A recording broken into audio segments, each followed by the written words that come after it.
Idioma Racional, e hoje nós vamos fazer uma análise do texto A Lógica do Cavalo.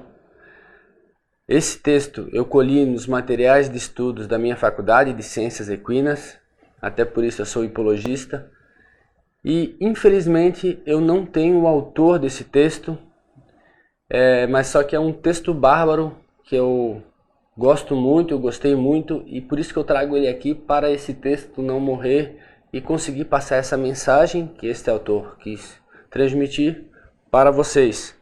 E em cima disso a gente vai fazer uma análise do que eu interpreto como crítica ou como divergência do que ele diz, mas em grande parte eu estou a favor e vamos junto começar aqui.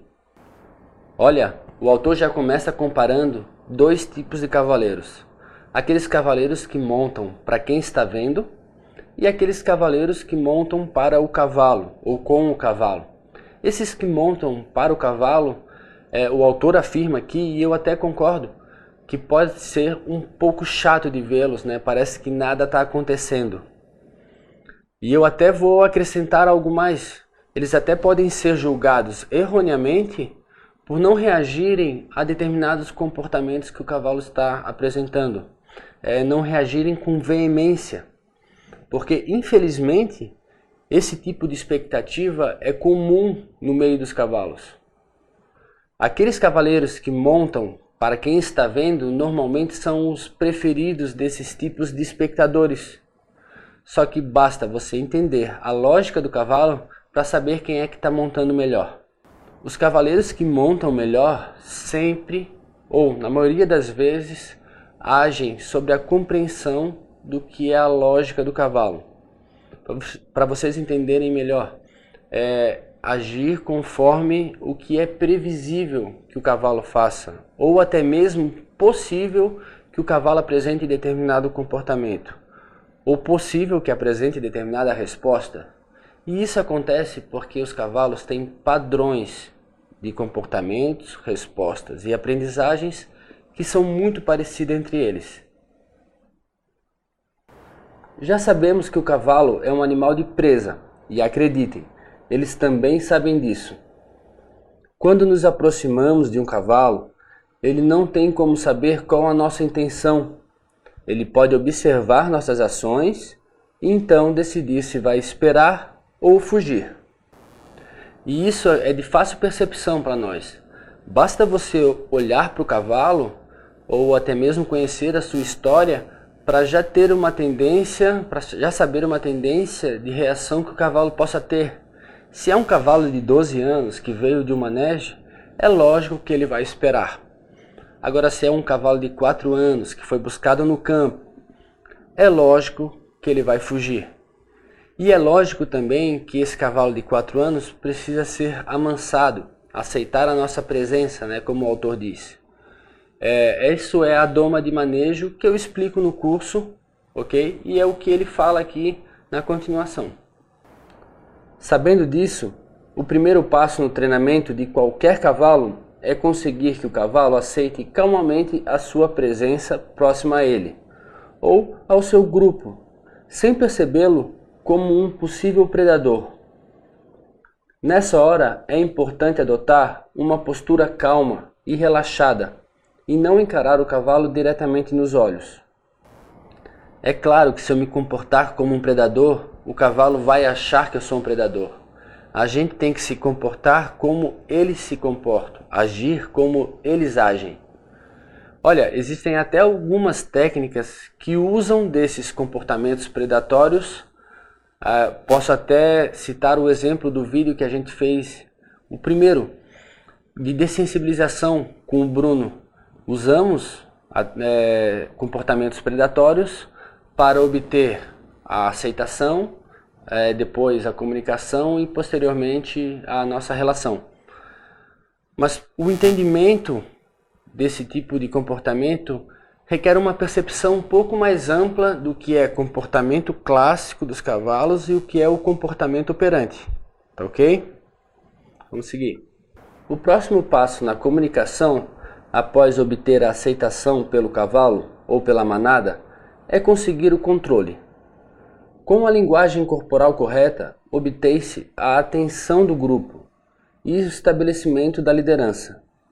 Inicialmente, usamos uma linguagem corporal para brincar com os cavalos, depois para manter a atenção deles e, finalmente, utilizamos nossas ações para criar um corredor de pressões que leva o cavalo a um determinado comportamento ou resposta.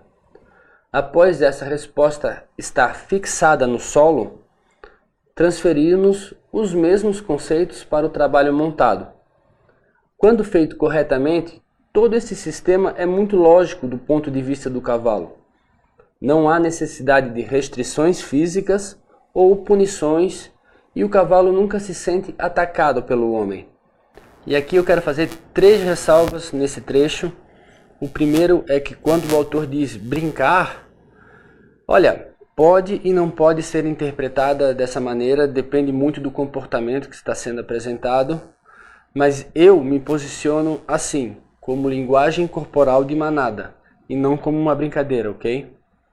A segunda é, quando o autor se refere a corredor de pressão, olha só, essa é a sinopse do texto, porque seja eu, seja você, seja quem for, precisa conhecer qual é a lógica do cavalo para usar o corredor de pressão correto para aquilo que queremos ensinar ao cavalo.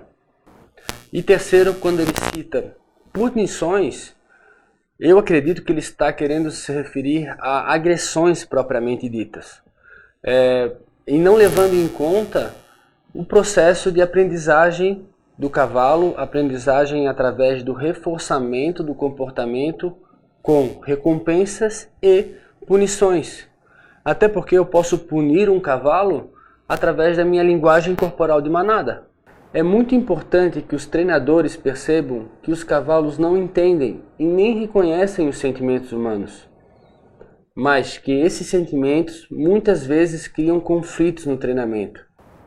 Se não houver planejamento no trabalho do cavalo, as reações do cavaleiro serão guiadas por sentimentos e instintos. Como o ser humano é um predador natural, com instinto de combate, a primeira coisa que o homem faz em situações de frustração é lutar.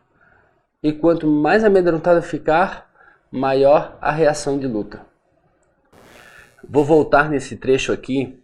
Percebam que os cavalos realmente não reconhecem e não percebem os sentimentos dos seres humanos. E eu concordo, realmente eles não vão perceber se eu estou triste, eles não vão reconhecer se eu estou feliz. Eu vou dizer para vocês o que eles realmente reconhecem. É o nosso estado. O nosso estado, se a gente está ansioso, se a gente está agitado e principalmente se a gente está calmo. Essa é exatamente a leitura corporal que eles fazem da gente ou de você. Os sentimentos de um cavaleiro nunca devem interferir no seu estado. É exatamente isso que o autor continua aqui falando dos conflitos criados no treinamento. Quando um cavaleiro promove uma grande cena na frente da assistência, mostrando brutalmente como ele lida com aquele enorme e perigoso cavalo, muitas vezes o que ele teme é que as pessoas percebam que na verdade ele não está realmente no controle. O real treinamento envolve o domínio da mente do animal.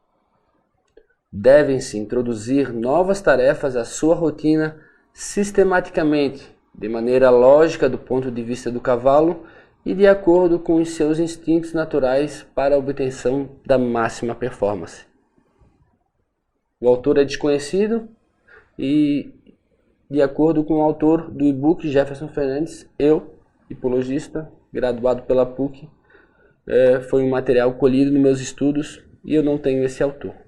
O que fica de lição desse texto é exatamente a colocação do seu autocontrole, principalmente na frente da audiência. Olha, eu sei que é difícil, eu mesmo já deixei o meu ego interferir nos meus treinos, só para mostrar para quem estava assistindo, meu cavalo faz isso, meu cavalo faz aquilo. indo contra a lógica do cavalo e a minha. Então, montem com e para o seu cavalo, ok? Olha, como eu já disse, esse foi o último vídeo desse período preparatório. Então agora, eu acredito que você assistiu os outros também. Então a partir de agora você está pronto para entrar no treinamento completo de etologia da equitação, a arte de domar cavalos. E aí você vai entender esse amplo segmento equestre, com entendimento da teoria, vai ver na prática como eu faço, ok? Então vamos lá, no seu próximo e-mail que eu te mandar, vai ter um grande desconto, uma grande oportunidade para você, só que é por tempo limitado. Então fique atento e a gente vai se falando. Até a próxima.